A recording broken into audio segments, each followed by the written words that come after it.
আমি ছানার মালপোয়া করে দেখাচ্ছি। ছানা আর সুজি একসাথে চটকে নিচ্ছি খুব ভালো করে চটকে নিতে হবে। নিয়ে তারপরে দুধ দিয়ে এটাকে গোলাতে হবে।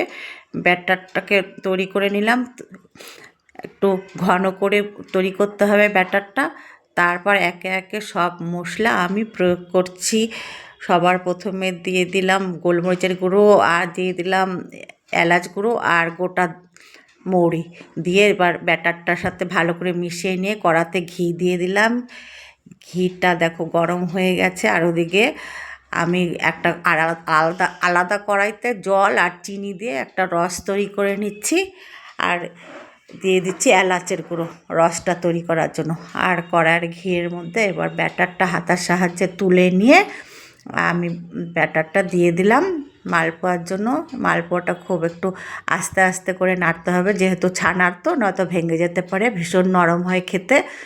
আর এদিকে এই রসটা আমার তৈরি হয়ে গেছে। আর ওদিকে মালপোয়াটা আমি উল্টে পাল্টে একটু ভেজে নিচ্ছি, ভালো করে একটু উল্টে পাল্টে ভেজে নিয়ে আস্তে আস্তে করে তারপরে ভাজা হয়ে গেছে। এবারে আমি রসের মধ্যে গরম রসে ফেলতে হবে। গরম রসে ফেলে দেখো মালপোয়াগুলো একদম রেডি হয়ে গেছে আমার। আমি একটা প্লেটে তুলে তোমাদের কেটে দেখাচ্ছি। দেখো কত নরম আর তুলতুলে, খুব ভালো খেতে। তোমরা এভাবে বানিয়ে খেও।